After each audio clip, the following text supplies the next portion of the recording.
Hello and welcome everybody. We have the patch notes for November 13th, 2025. Let's get straight into it.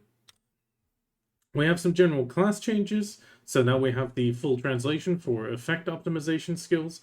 These will now appear regardless of it.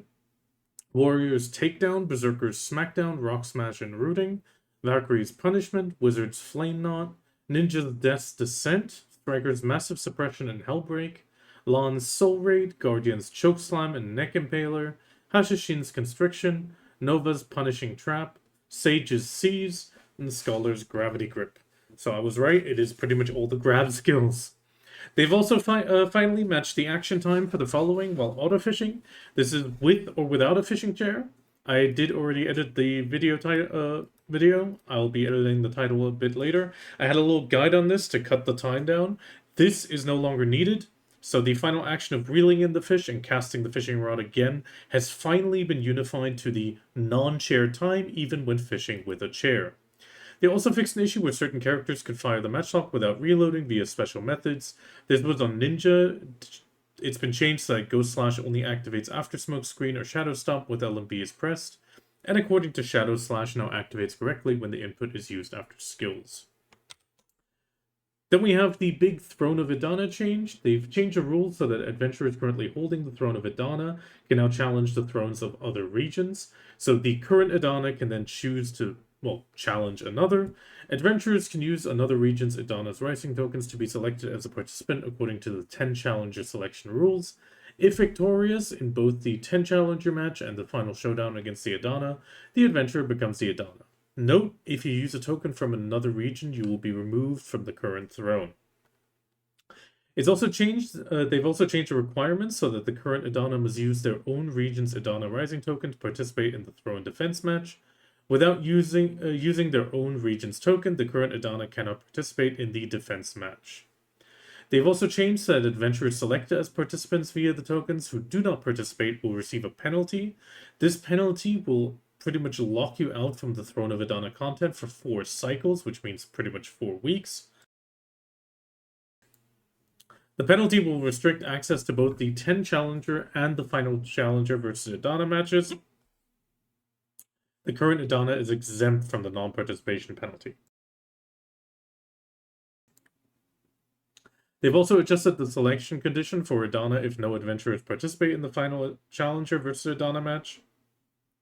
In this instance, the final Challenger will ascend automatically to the throne. And if no adventurers participated in the 10 Challenger match, the throne will remain vacant. They've also added the ability to open the Throne of Edana UI via the menu. The escape menu under the War tab.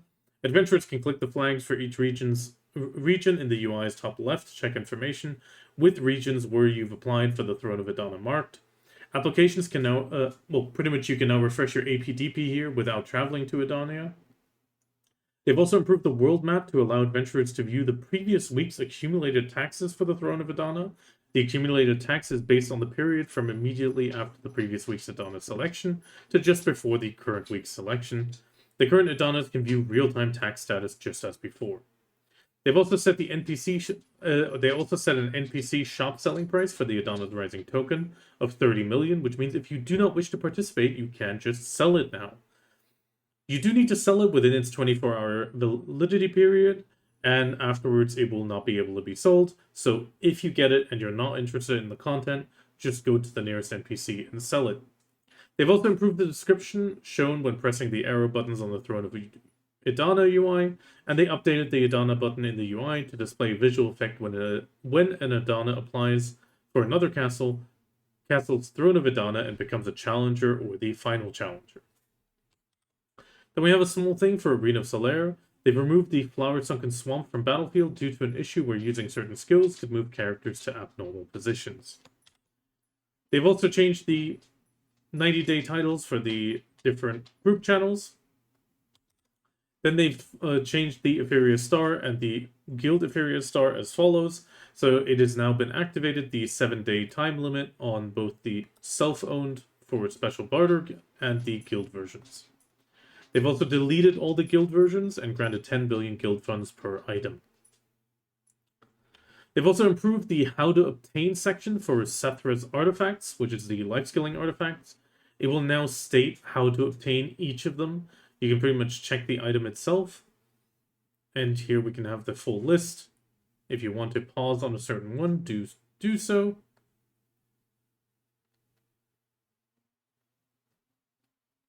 They've also updated the Gathering Tools item description regarding gathering time reduction.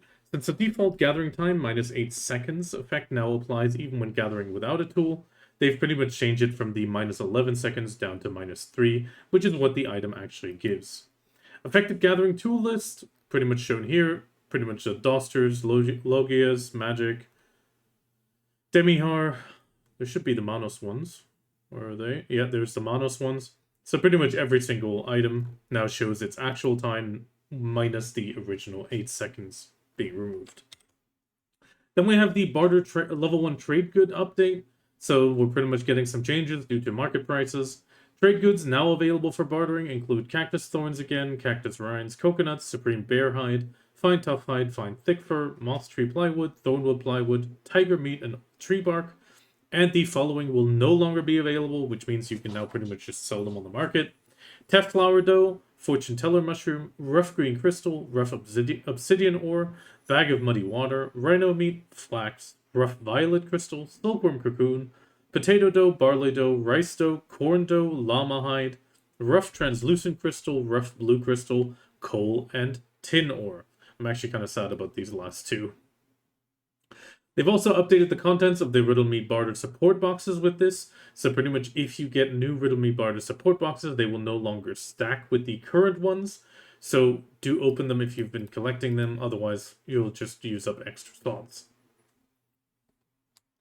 Then we have some Edania Monster Zone changes. So they've adjusted the loot drop rates for monsters defeated in Orbita, Tenebrum, and Sephiroth. In the case of Orbita, all monsters now have an increased Deboreka ring drop rate of two times. Monsters except the Titan have also increased Jin Crystal of Ruin drop rate for 1.25 times. Tenebrum, all monsters now have an increased Deboreka drop rate of 3.33 times. The Deboreka Earring at 1.67 times, and the Han Crystal of Ruin at 1.1 times. In the case of Zephyros, all monsters have the increased Han Crystal drop rate by 1.2 times. Beelzebub itself has a Deboreka Ring going by 5.55 times, Deboreka Earring by 2.78, and the Thebe, Metis, Shadow Priest, and Shadow Knight have the ring increased by 5 times, and the earring by 2.5. They've also reduced the frequency of Beelzebub's jump attacks in the Zephyros castle fight, so that is also added.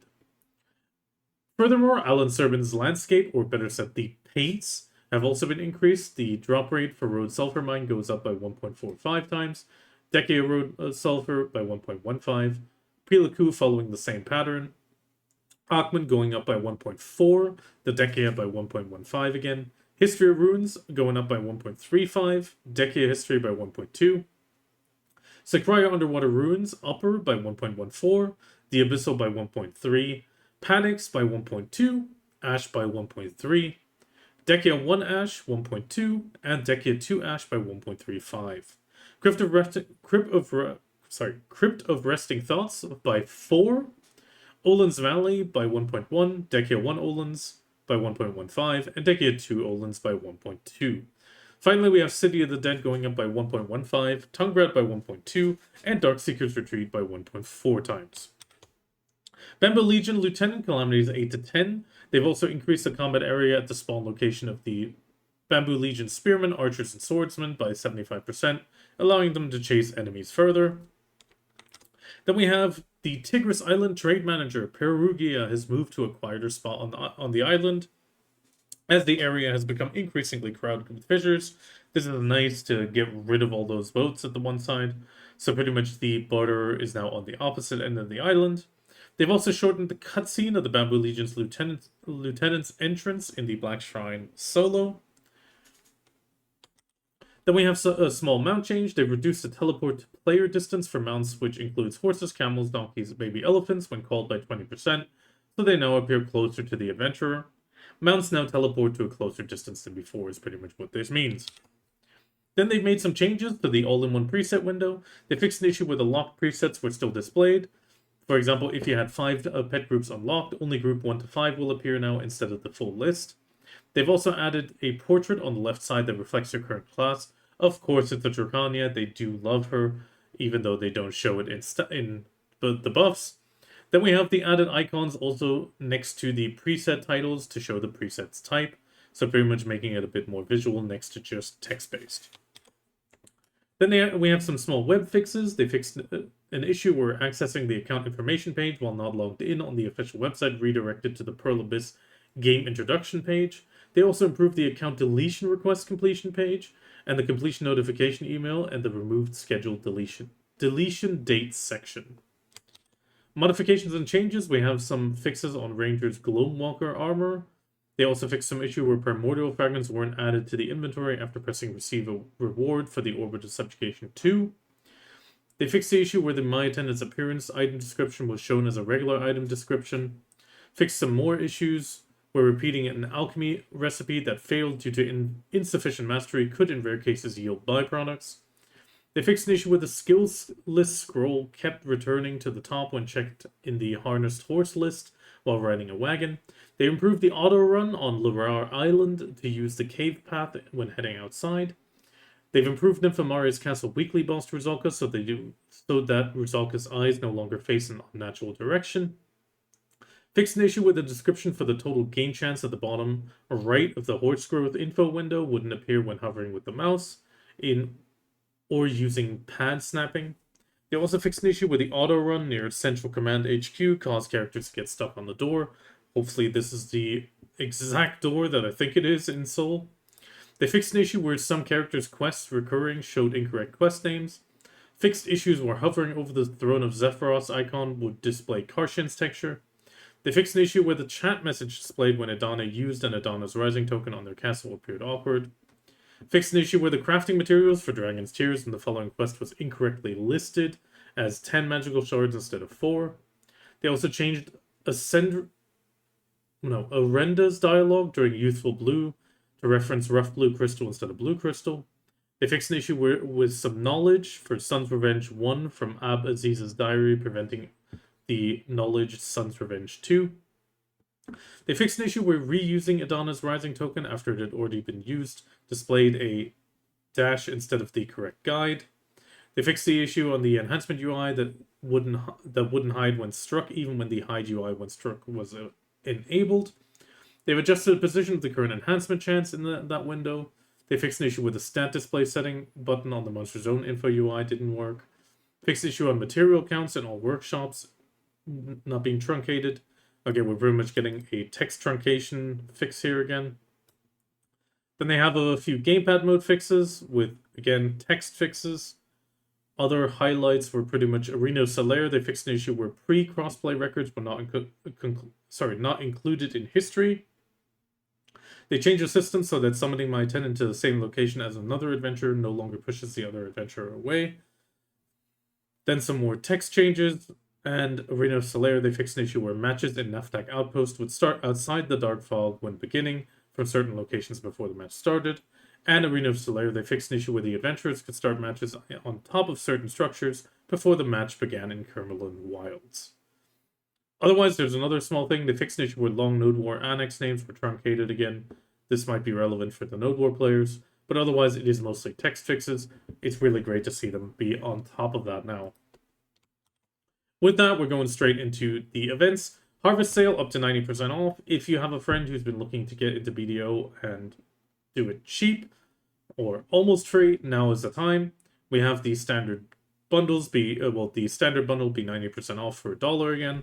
The bigger editions at 50% off again. Same for the actual bundles being at 50% off. Same thing goes for Steam. Pretty much 50 and 90% off. Now is a good time to start. Then we go Shakatu Silver Shop Dazzling Box. So inside the Pearl Shop for 1 billion silver, if you're not in Belgium or the Netherlands, you can buy the Shakatu's Dazzling Box.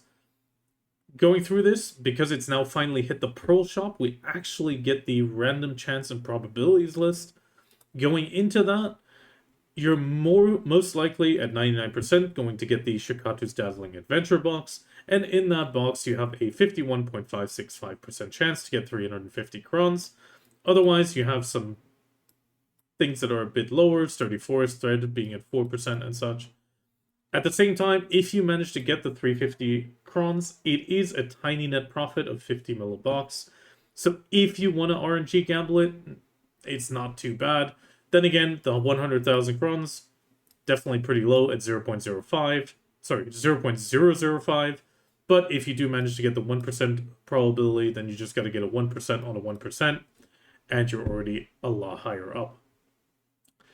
It is a bit of a gamble, but now that it's in the Pro Shop, we actually get these values, which is nice to see. Then we have a new event, your new Forever Bestie. Snap a selfie with your My Attendant. Effectively, step 1, set up your Forever Bestie, your attendant. Snap a selfie, and then post it to the region, on the forums, on the region with besties behind it. Select the event tag when posting in the art and media channel, and then for participation you get 5 loot scrolls and 5 secret books of Florin, rewarded once per family. Then we have Shakatu's first bonus supplies, November 13th to November 27th. We pretty much have some extra rewards for Red Battlefield, Node Conquest Wars, and Vel Garmoth boss fights. First off, we have Red Battlefield having another event, so win 25 battle tokens, lose for 10. You can join, and if you get 25 of them, you get 200 million Mystical Spirit Powder, and you get to select between a Courage, Deep Sea, and Forest Thread. If you do it, if you dominate once per family, which is 100 tokens, you get 500 crons, Sturdy Forest Thread, and Corrupt Oil of Immortality times 6. In the case of double rewards for Node and Conquest Wars, pretty much is what it means. You get double the rewards. Same thing, score extra Vel/Garmoth bundles. For every Vel, you get 2 bundles. Same thing for Garmoth. Overall, just pick up the loot and then grab the quest and pick up another loot. Then we have the Pearl's Blessings coming back. Illuminate November with Pearl's Blessings. If you spend for Pearls, now is a nice time. You get some nice bonuses. At the same time, this is really only if you're going to be spending Pearls anyway. Overall, it's just, again, outfits and discounts. Pretty standard, nothing too crazy. Then we have a small little notice, Reward Seals Consolidation on December 11th. So pretty much next month, almost exactly, they will be consolidating a lot of the currency items. Do make sure you maybe use up your tokens, otherwise they will just be converted into the standard event reward seal. And then afterwards, you'll be needing to exchange for these standard items.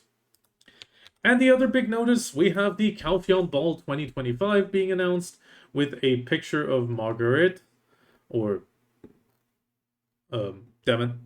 Favor as we've come to know her, or Ashen Wing. So pretty much December 12th, 10 p.m. PST, and 6 a.m. UTC on December 13th, we have the Calpheon Ball being announced. The new class pre-registration event will actually start on November 25th on a Tuesday. That is actually a little bit of a longer stretch, almost 2 weeks.